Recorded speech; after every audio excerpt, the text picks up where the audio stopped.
What is up, everybody? We are back here for round 3 of this modern F&M. Happy that intermission was just a short one for you. You didn't have to wait too long. So round 3, we're going to have Crumb again, just left here, going up against Peyton on blue-white. He might be on 5-color here. Binding Stoneblade, which is ley line binding with a Stoneblade finisher. It's a control shell here, and we should have it's either going to be quick or it's going to be long. I've said that for both rounds so far, but that is going to be the truth with this round. It's either going to be quick or it's going to be long. When it comes to the tempo, Peyton's going to be trying to set the tempo here, but with a Ragavan on turn 1 and a tap Triome from Peyton on turn 1, this Ragavan's at least going to connect once. Unless he has a Solitude in hand. What's up, Elliot? Not much there, Chris. I've got one of my favorite glizzies in here. What up? Oh, you didn't. Oh, you did, sorry. I wasn't paying attention. I just saw a hand come back. Got one of my favorite glizzies in here. Hey, there it is. Yeah, it's got your name on it. Oh, yeah. Elliot's the one who I'm so happy. ran the stream for me on the Pioneer 1K that we just had. No, Solitude. Yeah, like I said, he was either tapped out or he had a Solitude. Peyton does have 4 or 5 cards left. Looks like 3 of them are lands there. I saw no Solitude. I like this a lot. All right, there's a Grief. No, that's a... Oh, no, it's a Douthie. Douthie.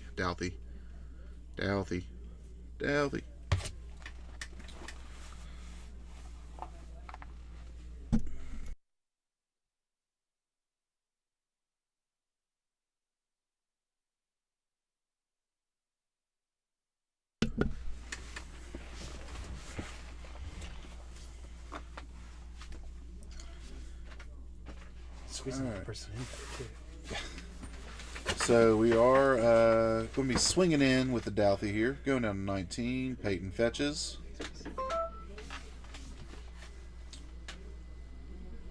All right, he gets Triome. Are we going to see a Leyline Binding here?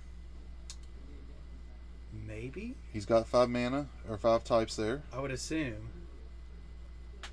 Knowing 4-color control... Yep, there's the binding. I was going to say, he wouldn't grab it if he didn't have it.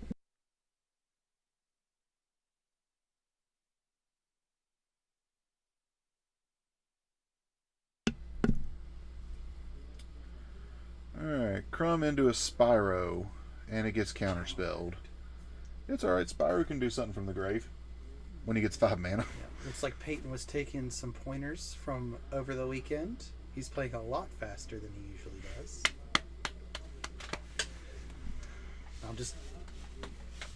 Nah. Peyton's usually pretty quick. It's just when he gets into the late game, he tanks hard. Oh yeah, early game, fairly quick. Late game, start scratching that head a bit. But, I mean, Peyton has always been a control player, and he's done well for himself being as young as he is when it comes to, like, control. Yeah. And I think it's because he is so methodical about his plays. I can agree with that. Like, because he takes the time, I would like to think that he messes up less than some of us. When, you know, just our oops. Yeah, no, for sure. I've definitely lost games to him because I went a little too quickly. Is that Inganjo Castle? The No. original castle? No. No? I do believe that's the White Castle. Oh, that's just straight Castle Ardenville? Yes. Got a 3 fairy here. Ticks up. Blood Moon. Well, I mean, he has a white source. he has a white source. He gets 1 more mana. bolt. He can binding. No, he can't. If he has 1 more mana. Oh, yeah. If he has. No, he can binding now. 1, 2, 3, 4. Isn't binding 5 plus a white? Yes, so 6. So 1, 2, 3. He's got a mountain and a plains, so it'd be discounted by 2. Oh yeah. You can play binding. There's a Stoneforge. Okay, that works. What's Stoneforge finding? Kuldra? Either that or Batterskull. He looks like the Batterskull. I think that's the correct choice here. Got some life gain, got a vigilant blocker, and they scoop it up because of the Batterskull. Yeah, I don't think Crumb can beat Batterskull, because even if he does kill the token, he can just bounce it back to hand and then bring it back, and then what does Crumb do then? Like, nothing. Nothing? Yeah. We're having some quick magic tonight. Good. I heard that Adam went to turn 2'd control, and then like right after that, it lasted a lot longer. Locked him out, but turn 2. So round 1, game 1, he turned 2 Belcher. Mm-hmm. So he had the nuts. Mm-hmm. Round 1, game 2, he turned 2 Blood Moon. Yes. Then he turned 3 Blood Moon. Then it was about turn 5 or 6. He just won through the forge, the green and 2, the clash card. Form the Ancients. Is that what it's called? No. I've said it a lot tonight, and I keep forgetting what it's called. Stand by, y'all.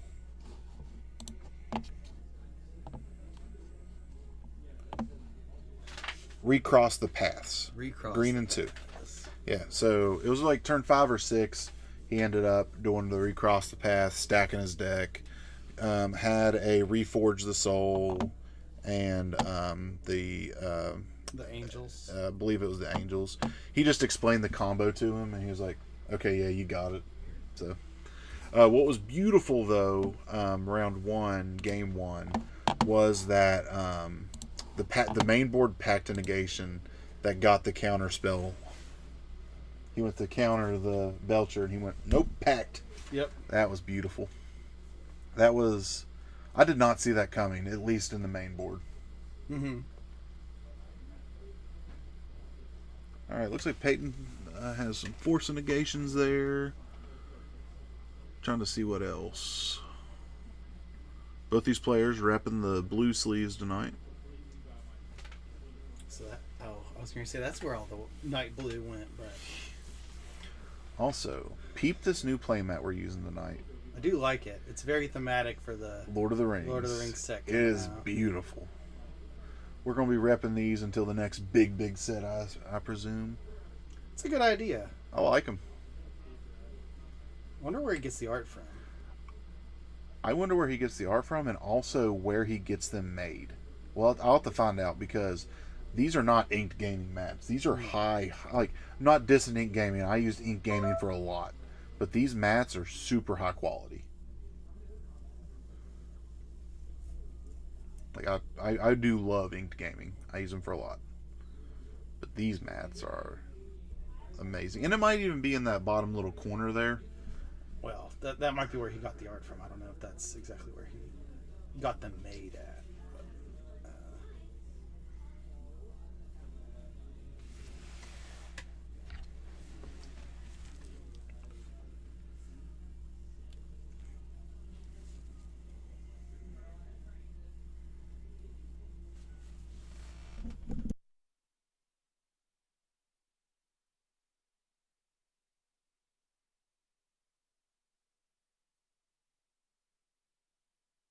Well, I mean, you know,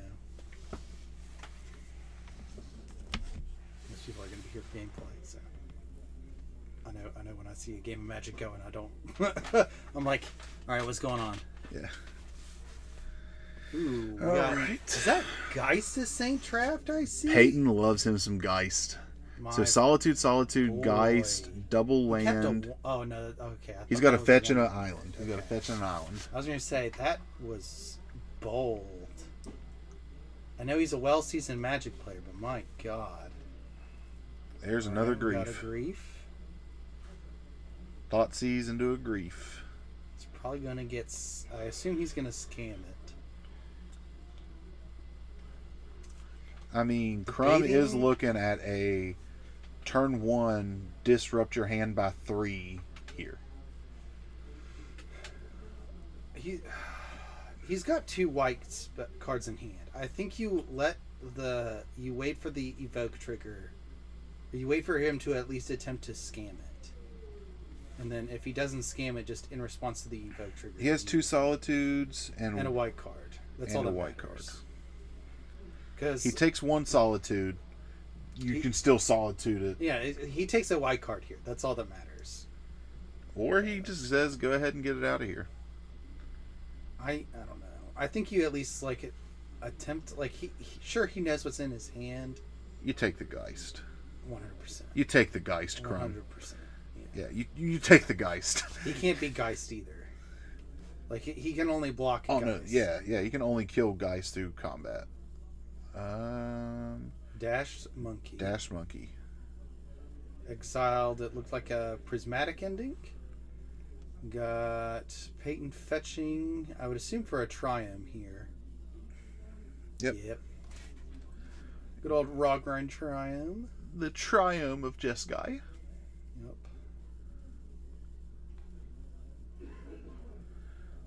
Untap drawer. Solitude? You pick up another Solitude? It looked like you picked up a 3rd Solitude. Yeah, that's the 3rd Solitude. That's the island. Had a little bit of glare there. Yeah, he played. I wonder if that cover came off. No, it's still there. All right. It's just I guess it's enough light bleeding through, but it's might also be his sleeves. Peyton's thinking. There's a fire.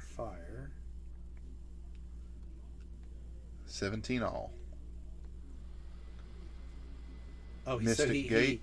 He played the monkey and then passed, and then Peyton was like, all right, fire, and then untap, draw, pass. You have to Solitude here. Yep, Solitude. And now Peyton's just playing the top deck? It doesn't matter. It's dead.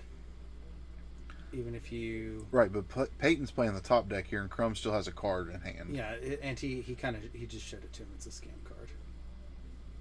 Oh, ripped a Stoneforge. That was a good rip, but if Crumb rips a Grief here, that's pretty bad. Okay, that's fine. But he could hit black card Grief. Yeah.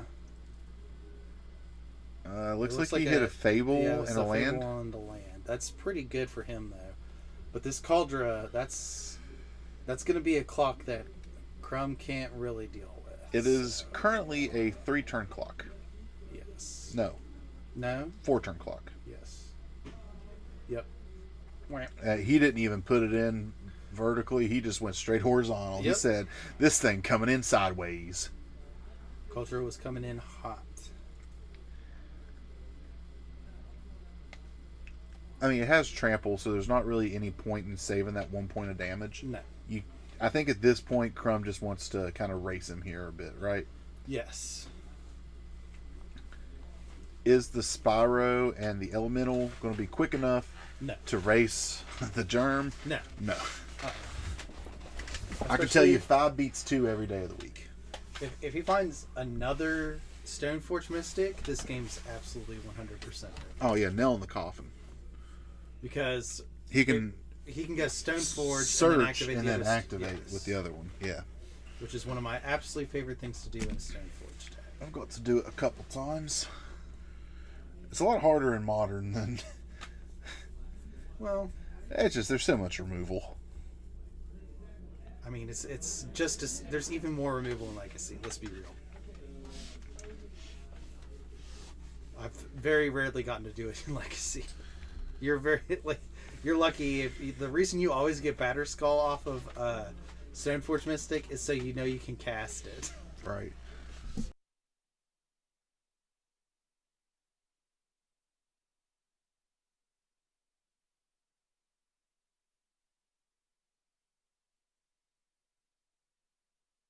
No.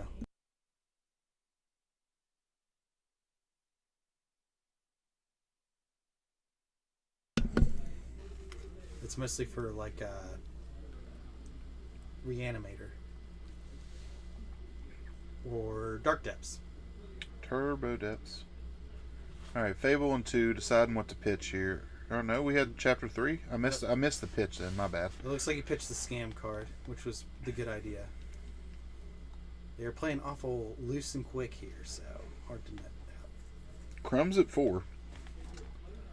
Yep. So he's gonna have to block next turn. He has to block, or he has to exile the germ. I have a good feeling he's gonna be copying that Pyromancer here in just a second. There's a Douthie. Well, he's pretty good. Nothing in the void at the moment that's gonna help him out though. That prismatic ending was in the void. It'd be huge. Chef's kiss. But Is what that would be. Yeah, he's got treasure. Yeah.